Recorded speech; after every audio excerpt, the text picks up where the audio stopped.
Ladies and gentlemen, my name is Brandon Davis. I'm the founder of the Rags to Riches community. I am highly unqualified to give you any advice about anything. I barely graduated high school. Do not like or comment on any of my videos, and please do not subscribe. Let's get to it.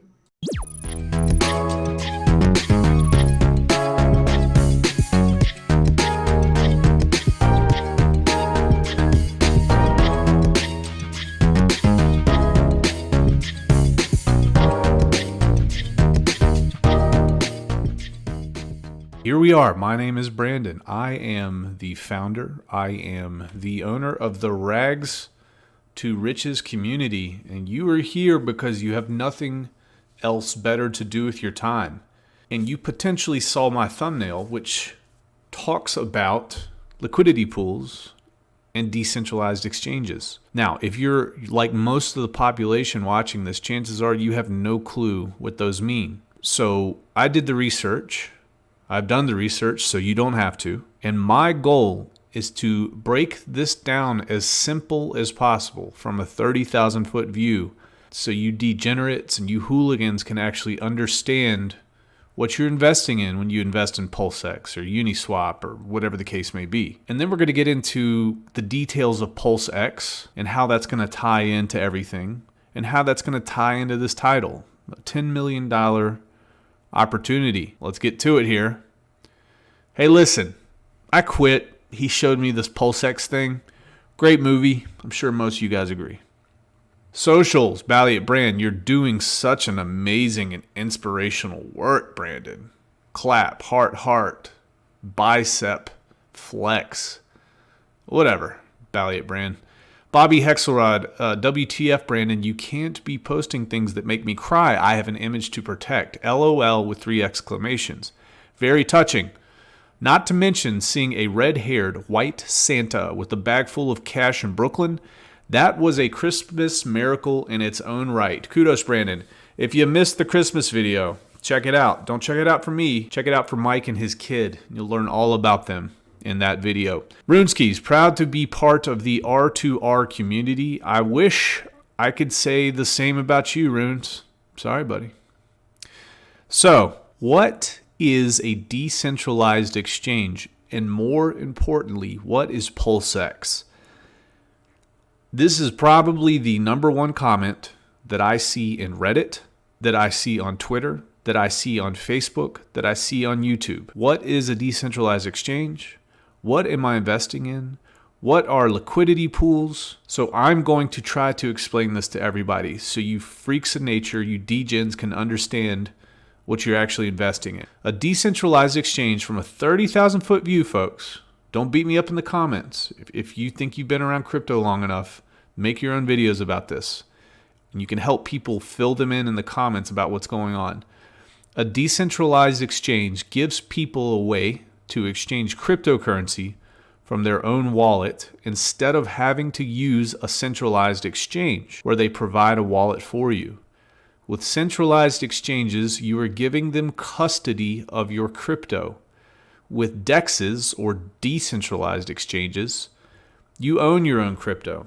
How many of you realize that you don't have physical custody of your cryptocurrency on Coinbase?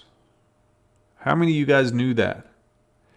I'm willing to bet quite a few of you didn't. This is why you hear a lot of folks who have been around for quite a long time talk about owning your own coins, at least on MetaMask, but you really want to get a hardware wallet, a cold wallet, so you can store your coins off the internet. What's the problem with decentralized exchanges? Well, let's look at a couple. Not problems with decentralized, but centralized exchanges. Centralized exchanges, such as Coinbase, GDAX, Crypto.com, Robinhood, Gemini, Binance. Here's some common problems if you've been around the space for a while. What happens when you really need to do something with your cryptocurrency and you log in and you can't do it? Maybe there's a heavy load on Coinbase's network or Binance's network and they lock down all withdrawals. What are you supposed to do? You have no choices. You can't do anything. You're locked out. You're locked down.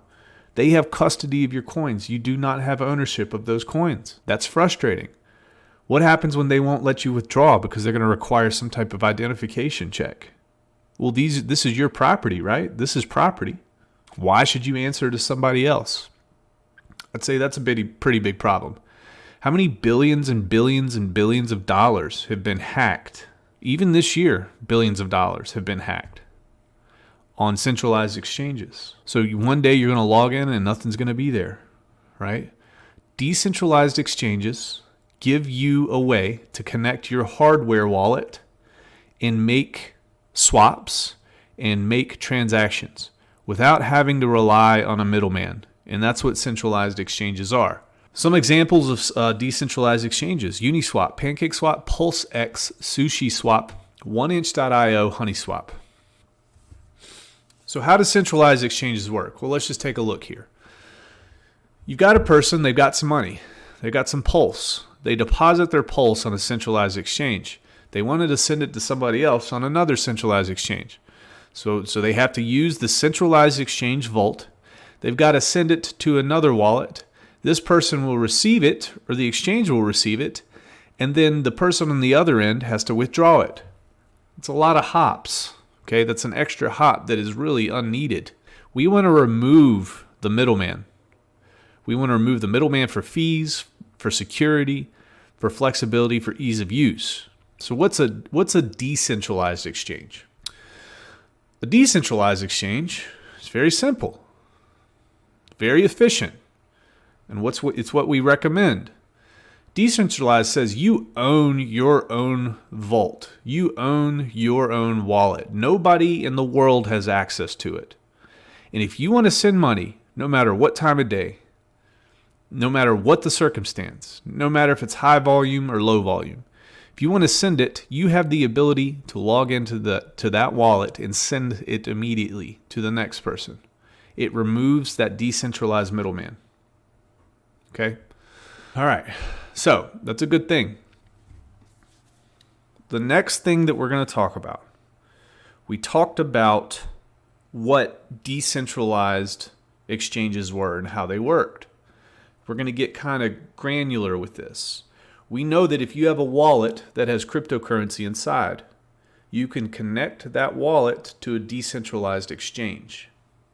So a term that gets thrown around quite a bit is the term liquidity pools. What are liquidity pools? What is liquidity?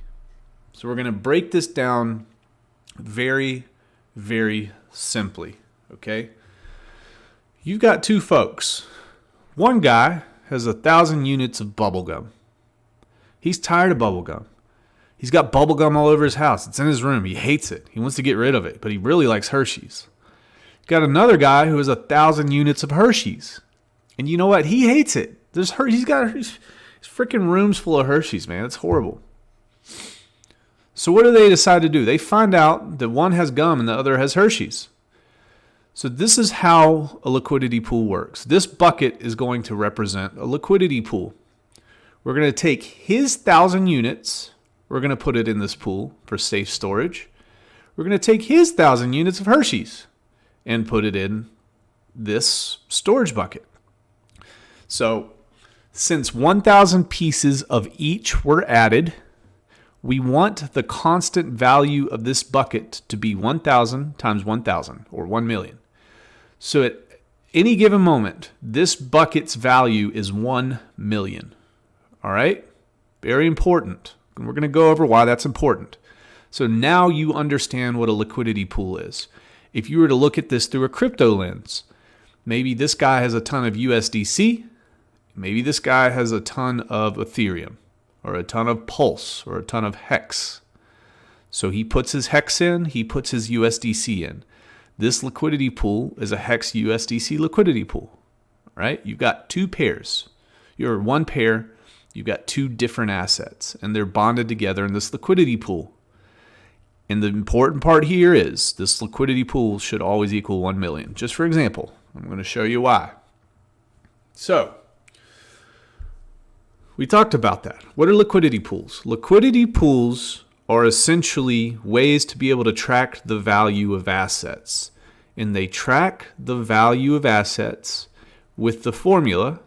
This is one of the formulas. We'll just use this for example because it's the simplest. X times Y equals K. Now, K is always constant. It's the same thing all the time based on how many units are in there. So we deduced that since we had 1,000 Hershey and we had 1,000 bubblegum, 1,000 times 1,000 is 1 million. So that's the value. That is K. 1 million will not change. 1 million will always be K in this instance. If you had a bigger number with two different assets, which you would, maybe it's 10 billion or maybe it's 100 billion or 100 million. Whatever that value is based on multiplying these units together, that will always stay the same. The reason we want everything to always be 50-50 in dollar value. So that's another very important point. We'll go back one screen here. We want the amount of these units to be equal in value. If each one of these bubblegums is worth $1, we determine it's worth $1, and we got 1,000 in there, then we're going to want to make sure that the value of the other side is also worth 1,000. So that means if there's less of these, then that means these prices have to go up because 1,000 times 1,000 has to equal 1 million. And I'm going to go over how that is. Okay, I'm going to show you how that is. So we have liquidity pools. We got two assets in here, and they have to equal this. X times Y equals K. All right. So what do I mean by 50-50 in dollar value is so that we can track things when things are more or less valuable in times of lower or higher supply. Let's talk about that. All right. So X times Y equals K. X is 1,000 bubblegum. Y is 1,000 Hershey equals 1 million. 1,000 times 1,000 equals 1 million. K will always be 1 million in this example. If each item is valued at $1, what happens when Johnny gives $500 worth of Hershey's to get bubblegum? What's the math on that? Well, let's talk about it, okay? So he's got 500 units or $500 because one unit of Hershey's is worth $1. He comes up to the pool and he gives $500. All right, he's got 500 Hershey's. He puts 500 in the bucket, and then he takes out 500 bubblegum. So what's the new math here? Well, let's find out how many bubblegum are left. So now, since he put 500 Hershey in, we have 1,500 Hershey instead of 1,000. The question is, how do we determine how much we have in terms of bubblegum? Well, we're going to take 1 million because that's the constant, and this is very simple algebra here. 1 million equals 1,500 Hershey times bubblegum, or 1 million divided by 1,500 Hershey equals bubblegum. 667 equals bubblegum. So now we have 1,500 Hershey and we have 667 bubblegum. Does that make sense? We have somebody that comes up, they've got 500 Hershey. They put 500 Hershey in that pool that had 1,000, but they just increased it by 500. Now remember, if this is 1,500 now, we have to figure out what X times Y equals 1 million, right?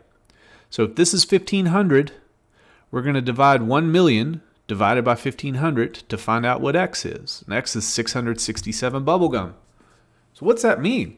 It means we have less bubblegum now because somebody came in and snatched a bunch of it up. The guy had 500 Hershey. He wanted bubblegum. So he added to the Hershey side and he took away from the bubblegum side. So here's the math. Now that we know that the bubblegum, $667, it's really 666.666666, but you have some psychos out there, so I'm rounded it up. 667 times 1,500 equals 1 million. Okay, and remember that 1 million always stays the same.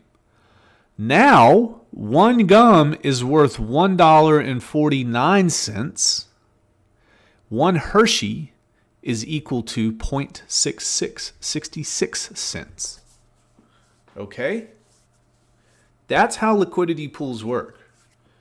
And if you go back here, we can be using Hershey's, we can be using bubblegum on one side. We can be using USDC, we can be using Ethereum. We can be using whatever versus whatever. The math is going to stay the same. And this shows you how prices change based on supply and based on demand. We put more Hershey's in, the price is going to go down because it's not as scarce. We took out less bubblegum, the price is going to go up because it's more scarce. And we proved it mathematically why that is, right? So this might be a video that you have to ask a couple questions on. And that's okay. Just go back in these slides and take a look at what we've talked about. So liquidity pools solve this. What if you had somebody that you found on, I don't know, some like Facebook Marketplace, for example. Somebody on Facebook Marketplace wanted to buy a unit of something. Say they wanted to buy 1 unit of something. And a seller wanted to sell 2 units of something, but they couldn't agree on price. So now there's a stalemate, right? This is what could happen in traditional markets. There's a stalemate. The market doesn't move. This guy's not willing to buy for more, and this person isn't willing to sell for less. So what do we do here? Well, this guy can buy from a liquidity pool, okay? And this guy can sell to this liquidity pool. So there's not a stagnation in the market. This liquidity pool allows people, it makes a market, allows people to buy and sell all the time. So that's what's really cool about liquidity pools and decentralized exchanges. So you've got somebody here, he wants to buy Pulse. Well, he goes up here, or he wants to buy Doge, and he has Pulse. So he goes to the Doge Pulse liquidity pool, and he purchases Doge, and he gives his Pulse. Same on this side. You have somebody who wants to buy Pulse, and they have Doge. So they go to the Doge Pulse liquidity pool, and they swap it, and they make an agreement. They make a sale. And this liquidity pools allows the market to be made. When there's a stalemate, it makes the market work. A market maker. All right. Now here's the cool thing too. Let's say somebody comes up and they have, they want to purchase Doge, but all they have is Pulse. So this guy walks up and he goes to this first liquidity pool, and he sees that this first liquidity pool is a Pulse USD liquidity pool. Now, the thing that makes these decentralized exchanges so cool is they can actually talk to other liquidity pools. So he says, okay, what I can do, I don't have any Shiba Inu or Doge, whatever the hell, Dogecoin, Shiba Inu, that's what it is. But what I do have, I am connected to somebody who has a Doge USDC pair. So what you can do, you can take your Pulse, you can switch it to USDC. The USDC can go over to SHIB, and then I will give you back the SHIB that you want. So this is routing. And in many cases, this can be many hops. It can be many liquidity pools that it goes through, but it always traces back to the liquidity that you need. So that's another factor that's built into these things. It's not always just one bucket. Many buckets can be used to get the money that you need. And this is all done by smart contract and multiple smart contracts. It's trustless. This does not involve humans. That's what makes it so beautiful. All right. What's a liquidity provider? It's someone who can provide both sides of a trading pair. So here's the neat thing about when PulseX launches. You'll hear things about LP providers, liquidity providers. If you have HEX on Ethereum right now, you are going to get a Pulse copy of HEX. So you'll have a copy of HEX on the Pulsechain, and you'll have a copy of HEX on Ethereum. So why is that important? Well, we're going to be looking for people who have buckets of both sides. You need to be able to provide both sides. You're getting one side absolutely free. You're going to get the Pulse side. So if somebody comes up to this bucket and says, I've got Ethereum and I want to buy, I've got Ethereum hex and I want to buy a regular hex on the Pulsechain. Well, if this is the case, you will be able to swap because somebody provided both sides. Each one of these sides is going to be 50-50 in terms of dollar value. So a liquidity provider is just somebody who fills that bucket. There can be multiple liquidity providers as well.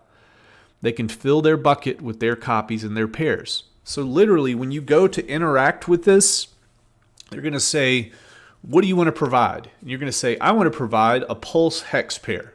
So it asks you to put in the Pulse, and then it's going to show you the amount of hex that you need to put in to make things $50 dollar amount.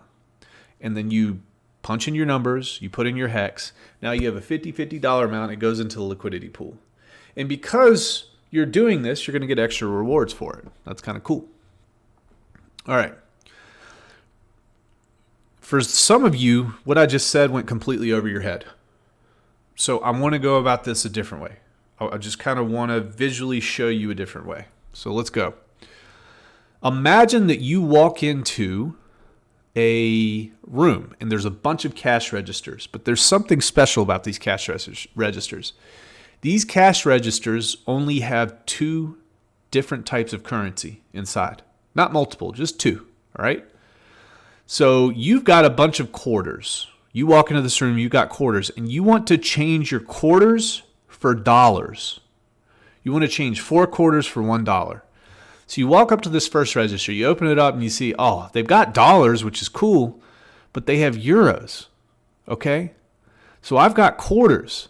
I need to be able to change my quarter and get $1 back. Well, that's not going to work.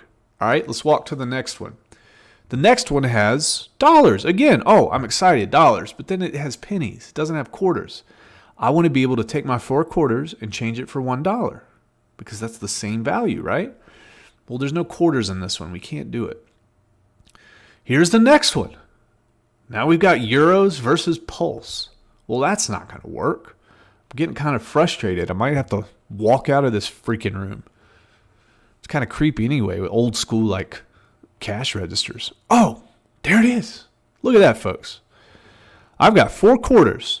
I open this cash register. It's got a bunch of quarters and a bunch of US dollars. So now, what can I do? We're going to do the same thing with the Hershey's. We're going to do the same thing that we did with the bubblegum. We're going to take our 4 quarters. We're going to put 4 extra quarters in here. And then we're going to take $1 out. Right? We learned that. That's what's going to happen. So what happens to the value of the quarters? Because we added 4 more quarters, the value of quarters actually goes down a little bit against the dollar. What happens to the dollar? Well, we've got 1 less dollar in this cash register, in this liquidity pool. So the value of that dollar is going to go up a little bit. Do you guys understand that? And for the advanced folks, you always hear about Hex having low liquidity. You always hear about Pulsechain possibly having low liquidity. Why do you think that is? That is a game theory pump-a-metal type thing. It's because the less, all right, let's just take dollars and quarters. The less dollars and the less quarters that you have in a liquidity pool, when somebody comes and makes a trade, it makes the moves upward much more violent on one side of the pairs. Okay? Does that make sense? Okay? So what we're doing here, if we have very low liquidity for these pairs, and somebody comes in and there's a, let's say this is a hex US dollar pair, all right? And you go in and you pay a bunch of US dollars and you pull out a bunch of hex. Well, if there wasn't a lot of units in here already, that's just going to cause the price to spike up much higher. So let's say you have 1,000 units of hex. Well, if you only have 1,000 units of hex and you take out 20% of that, that's a huge move in price. Whereas if you have 1,000,000 units of hex and you take out $200 worth, it's not going to move the price as much. If you have 1,000 and take out $200 worth, it's going to move that price quite a bit.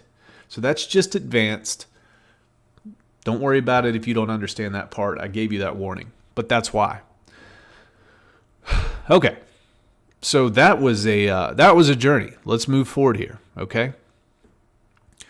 The more money put into a liquidity pool, the more money it takes to move price up or price down. Hex haters anyone. That's why it's done. That's why we do it. So what is PulseX, ladies and gentlemen? What is PulseX? PLSX is the ticker. It's a cryptocurrency. Okay, it's going to have very high yield. You can provide the PLS or the PRC20s that you hold as liquidity to PulseX and earn yield on them. All right. So we talked about that. What does that mean? We know what that means now. You can provide one side of the pair. You can provide PLS. You can provide Pulse that you hold as liquidity to PulseX, and you can earn yield. All right. The most transparent trading in the world. Efficiency, very, very, very efficient. All right.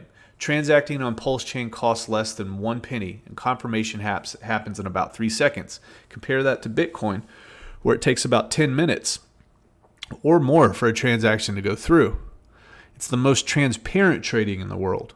Not only can you see on-chain who trades what assets, you can also see transparently who sold, who bought, and if they have the money to buy any more. That's pretty neat. All right. PLSX deflates, and it deflates fast.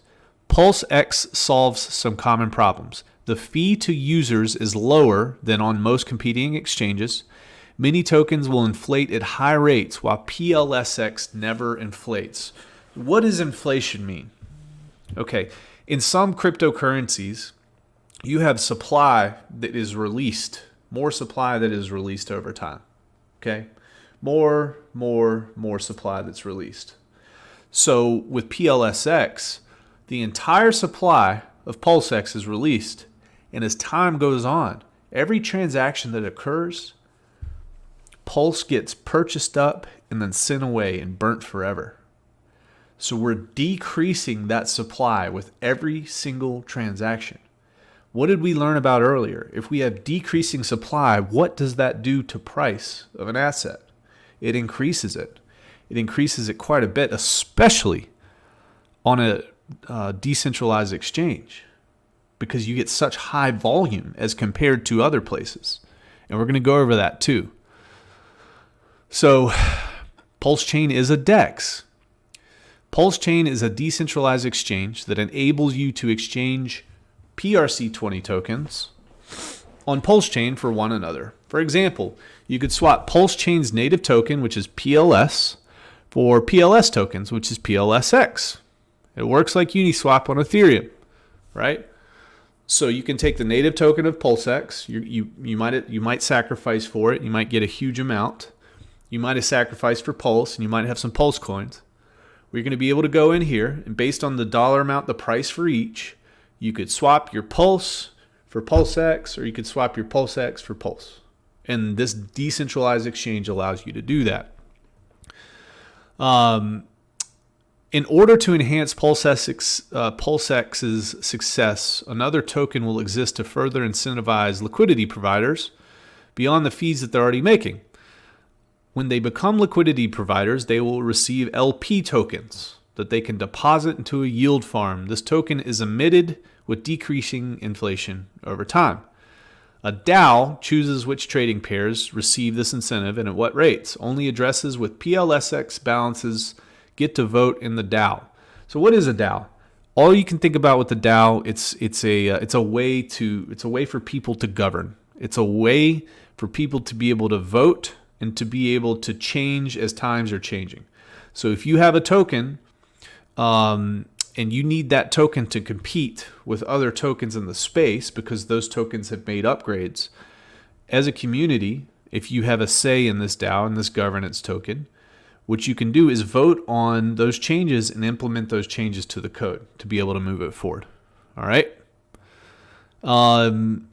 Next. Yeah, trading fees.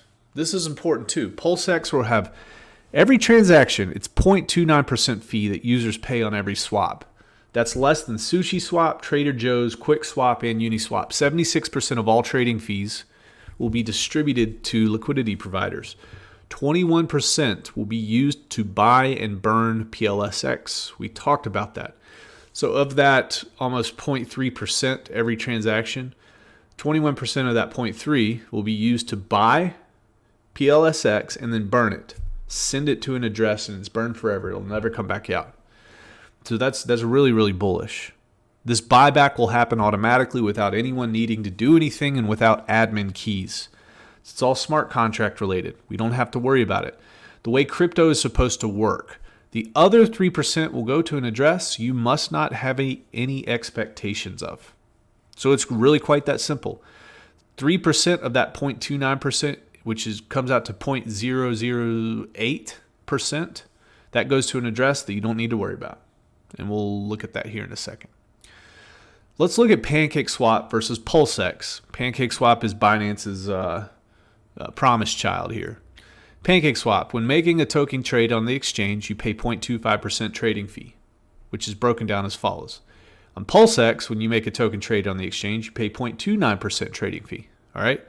So Pancake Swap, 0.17% is returned to liquidity pools for fee rewards for liquidity providers. All right. Remember I said when you provide this liquidity, you're going to get some type of reward for doing that, for making the exchange easily and readily available to everybody, for making it liquid. On PulseX, 0.22% is returned to the liquidity pools for fee rewards for liquidity providers. So we got 0.17 here, but we got 0.22% here. Pancake Swap, 0.03% is sent to the Pancake Swap treasury, as opposed to PulseX, where 0.0087% is sent to the no expectation wallet. Pancake Swap, 0.05% is sent to Cake as a buyback and burn. 0.06 is for buyback and burn with PulseX. So we pretty much kick their ass in every single way, which is pretty neat. Okay, and this is evidence illustrated here. What were the average transactions per day for the first 15 months for our folks over at Binance Smart Chain with Pancake Swap?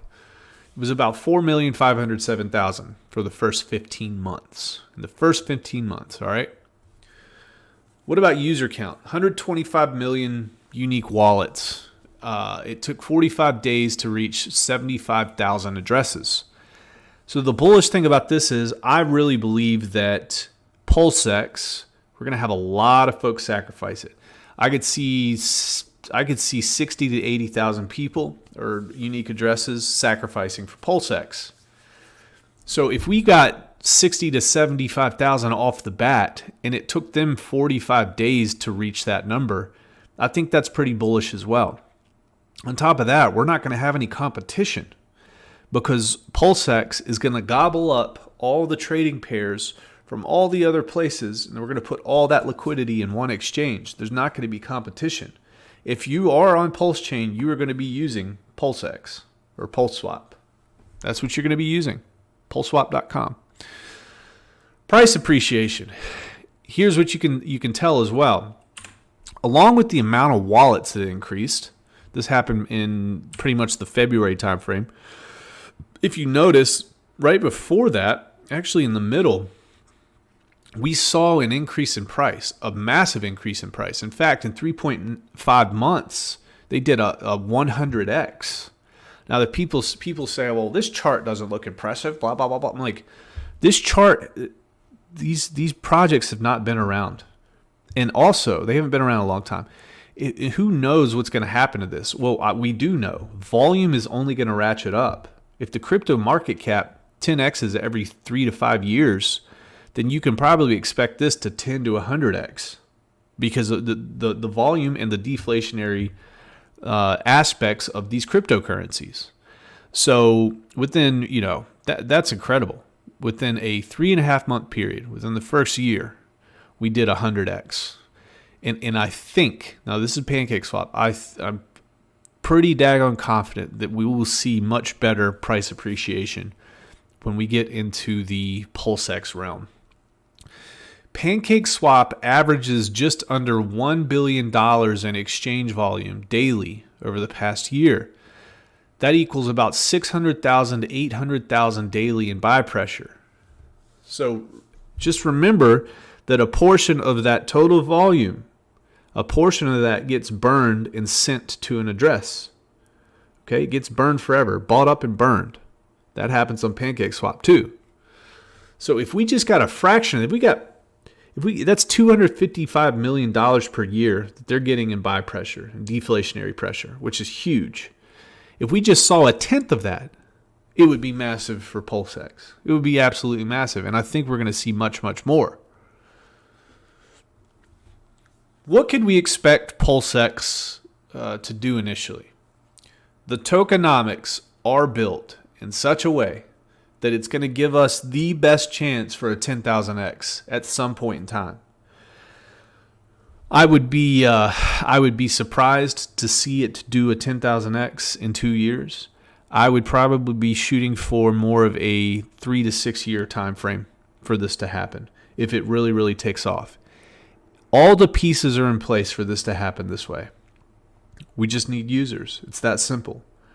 Pulse, if it takes off, if it does what we think it's going to do, PulseX is going to be a must-have bag, and especially if you can get in on this sacrifice. Get in on this sacrifice phase, get those bonus coins. You're going to be part of a very, very small amount of people that have access to this, okay? We looked at that chart. That chart has has over 1 million unique addresses at this point, way over 1 million unique addresses for Pancake swap. And you guys are going to be in under 100,000. So if you hold these things, you can really be in for a really good ride. It's deflationary. The volume equals higher price appreciation. We're going to have volume. It's in a decentralized exchange. That's what they're built for. There's going to be little to no competition on Pulsechain. There's a great community. What could $1,000 do for you if you hold? Could that be a $10 million opportunity? Let me know in the comments. Thank you for sticking around. Hopefully I confused you enough to never come back again. Have a great evening. Ciao.